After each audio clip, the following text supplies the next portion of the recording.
अस्सलाम वालेकुम नाजरीन, जाविया टीवी में खुश आमदीद। आज हम बात करेंगे कि पनामा कैनाल पर अमरीकी कब्जा कैसे हुआ और एक छोटे से मुल्क ने इसका कंट्रोल कैसे वापस लिया। ये 31 दिसंबर 1999 की बात है, जब पनामा कैनाल से अमरीका का झंडा उतारा गया और इसकी जगह वहां पहली मर्तबा पनामा का झंडा लहराया गया और पनामा के बासियों ने जश्न मनाया। मगर आज 25 साल बाद नौ मुंतखब अमरीकी सदर डोनाल्ड ट्रंप के मुतनाज़ा बयानात के बाद ये मामला एक बार फिर से हाईलाइट हो चुका है और इस रास्ते की खुद मुख्तारी पर एक बार फिर से सवालिया निशान लग गया है। ट्रंप ने हाल ही में कैनाल का रास्ता इस्तेमाल करने वाले अमरीकी बहरी जहाजों से वसूल किए जाने वाली फीसों का हवाला देते हुए कहा है कि हमें लूटा जा रहा है। ट्रंप ने ये तजवीज पेश की है कि अगर इस सूरत हाल में कोई तब्दीली न आई तो हम मुतालबा करेंगे कि पनामा कैनाल को बिना किसी सवाल जवाब के फौरी और मुकम्मल तौर पर अमेरिका के हवाले किया जाए। उनके इस बयान के जवाब में पनामा के सदर जोसे राउल ने सोशल मीडिया पर एक बयान में कहा है कि कैनाल का एक एक इंच पनामा का ही रहेगा। नाज़रीन, यूरोपियन 16वीं सदी से ही एक ऐसे रास्ते की ख्वाहिश रखते थे जो बहरुल काहिल को बहरिया ओकियानूस से मिला दे। उन वक्तों में जनूबी समुद्रों तक रिसाई का वाहिद जरिया जनूबी चिली में आबनाए मैगलान से था, मगर उस तक पहुंचने के लिए समुद्र में एक तवील सफर और कैप हॉर्न के खतरनाक मौसम का सामना करना पड़ता था। 19वीं सदी में पहली मर्तबा पनामा से गुजरने वाले रास्ते को आजमाया गया, जो कोलंबिया का हिस्सा था। बोगाटा ने कैनाल की तामीर का ठेका एक फ्रांसीसी इंजीनियर को दिया, जिसने मिस्र में नहर सुएज को भी तामीर किया था।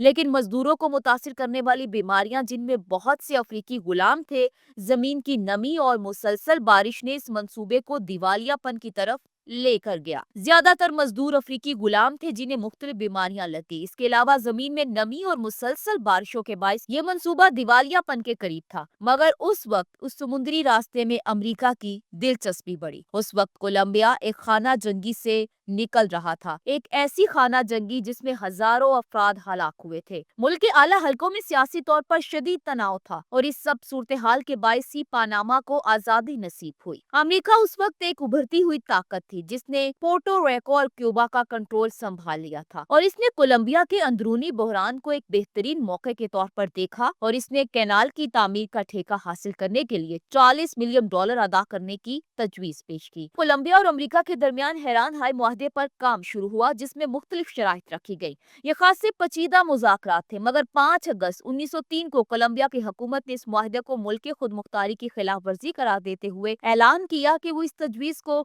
मुस्तरद कर रही है। उस वक्त पनामा, जो कोलंबिया का हिस्सा था, कोलंबिया की जानिब से मुआहदा मुस्तरद किए जाने की परवाह नहीं की और अमेरिका, जिसने कोलंबिया की फौजी कार्रवाई की सूरत में जवाबी कार्रवाई की धमकी दी थी, की मदद से 3 नवंबर 1903 को अपनी आजादी का ऐलान कर दिया। पनामा की आजादी के बाद दोनों ममालिक ने मुआहदे पर दस्तखत किए, जिसमें पनामा की आजादी की जमानत दी गई और पनामा ने अमेरिका को कैनाल का मुस्तकिल इख्तियार दे दिया, जिसमें कैनाल जोन पर कंट्रोल भी शामिल था। कैनाल जोन में स्ट्रेटेजिक आबी गुजरगाह के चारों अतराफ 8 किलोमीटर तकरीबन 5 मील का इलाका शामिल था। इसके बदले में पनामा को $10 मिलियन मुआवजा मिलने का ऐलान हुआ। 1913 में कैनाल की तामीर का काम मुकम्मल होने के बाद भाप से चलने वाला एनकॉन वो पहला बहरी जहाज था जिसने इस आबी गुजरगाह को इस्तेमाल करते हुए दुनिया को इसके खुलने की नवीद दी। लेकिन कशीदगी शुरू होने में भी ज्यादा वक्त नहीं लगा। अमली तौर पर मुल्क दो हिस्सों में तकसीम हो चुका था, लेकिन कैनाल पर काम करने वाले हजारों अमरीकी और उनके खानदान अपने कवानीन के तहत इस जोन में रहते थे, जिसका बाकायदा इफ्तिताह 1914 में किया गया था। इस जोन में रहने वाले अमरीकी पनामा की आबादी के साथ किसी किस्म का राब्ता नहीं रखे हुए थे और पनामा के शहरी खसूसी इजाजत के बगैर इस इलाके तक रिसाई हासिल नहीं कर सकते थे। वक्त के साथ पनामा के शहरियों में गुस्सा बढ़ने लगा। मुजाहिरों का आगाज हुआ, जिनमें अमरीकियों को वहां से निकलने और पनामा कैनाल का इख्तियार वापस पनामा को देने का मुतालबा किया गया। 1958 में यूनिवर्सिटी के तलबा के एक ग्रुप ने ऑपरेशन खुद मुख्तारी का आगाज किया। उन्होंने पुरअमन अंदाज में अमरीका के जेर कब्जा इलाके में पनामा के 75 झंडे गाड़ दिए। दूसरा वाकया जो इस बैनुल समुद्री रास्ते पर पनामा के दोबारा दावे की वजह बना वो 1959 का पेट्रियार्क मार्च था, जिसमें पनामा के शहरियों को अपने झंडे के साथ कैनाल जोन में दाखिल होने की दावत दी गई थी। ये मार्च शुरू तो पुरअमन हुआ, लेकिन जब इलाके में मुजाहिरीन के दाखिले पर पाबंदी लगा दी गई तो पनामा के शहरियों और पुलिस के दरमियान झड़पें हुई, जिसमें दर्जनों अफराद जख्मी हुए।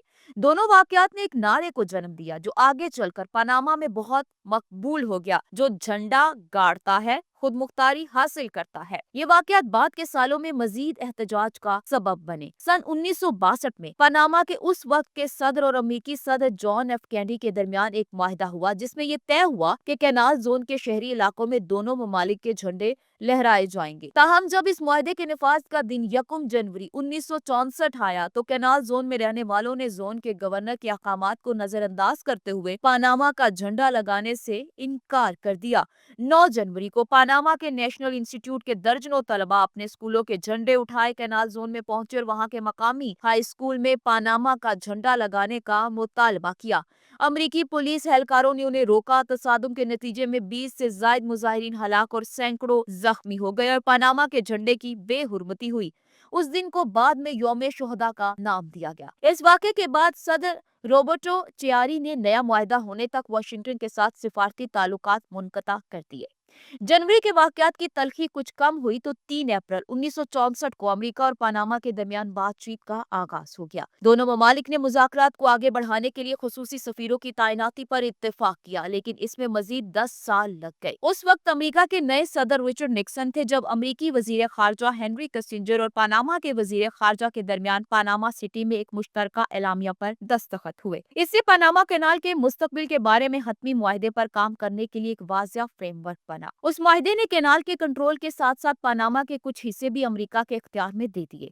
बिलाखिर वो मुआहदा तय पाया जिस पर 7 सितंबर 1977 को अमेरिकी सदर जेमी कार्टर और पनामा के नेशनल गार्ड के कमांडर उमर तोरजोस ने बाकायदा दस्तखत किए। सादा अल्फाज में दोनों ने इस बात पर इत्तेफाक किया कि कैनाल जोन की खुद मुख्तारी पनामा की कानून साजी से मशरूत है और इस समुद्री रास्ते की मलकियत पनामा को मुंतकिल करने के लिए 31 दिसंबर 1999 की तारीख मुकर्रर की गई। कार्टर ने कहा कि पनामा के बाशिंदों को कैनाल का इख्तियार वापस करके अमरीकियों ने यह साबित कर दिया कि एक बड़े और ताकतवर मुल्क के तौर पर हम एक छोटी मगर खुद मुख्तार कौम के साथ इंसाफ और इज्जत से पेश आने के अहल हैं। पनामा को कैनाल का इख्तियार वापस मिलने से चंद दिन पहले दुनिया भर से हुक्काम इस सरकारी तकरीब में शिरकत के लिए पनामा पहुंचे। ये पनामा के शहरियों के लिए ख्वाब जैसा था। उस दिन कार्टर खुद भी वहाँ मौजूद थे। पनामा शहर के मुख्तलिफ हिस्सों में बड़ी बड़ी स्क्रीनें नस्ब की गई जिन पर उल्टी गिनती या काउंटडाउन चल रहा था। पनामा के सदर मियाना मॉस्को ने कैनाल एडमिनिस्ट्रेशन बिल्डिंग में पनामा का झंडा बुलंद किया, जिसके साथ ही बाज़ाब्ता तौर पर कैनाल का इख्तियार पनामा के पास वापस आ गया। उस दिन सदर ने कहा था कि पनामा कैनाल यहाँ के शहरियों की है। बिलाखिर पनामा एक मुकम्मल तौर पर खुद मुख्तार